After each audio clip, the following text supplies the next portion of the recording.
Hello, ನಾವು ಎಲ್ಲಿದ್ದೀವಪ್ಪ ಅಂದ್ರೆ ಈಗ ಗೋವಾದಿದ್ದೀವಿ. ಇದು ಗೋವಾ ಬಾಗ ಬೀಚ. ಇದೆಲ್ಲ ನಮ್ಮ ಫ್ರೆಂಡ್ಸ್ ಬಂದೀವಿ.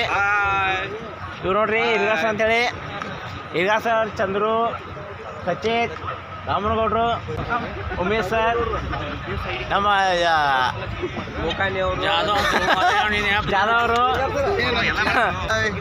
ಪ್ರಕಾಶ್ ಮಾಮ ಅವರು, ನಮ್ಮ ಡ್ರೈವರ್ ಸಾಹೇಬ್ರವರು, ನಮ್ಮ ಇಲ್ಲಿಯವರು ಶೇಪ ಕರ್ಕೊಂಡಿದ್ದಾರೆ.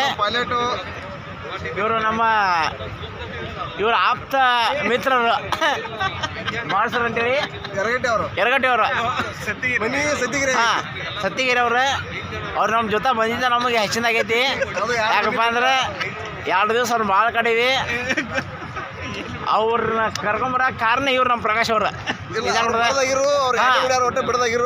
ನೋಡ್ರಿ, 2ನೇ ಮನೆ ಅಂತ ಅದು ಬೇಡ.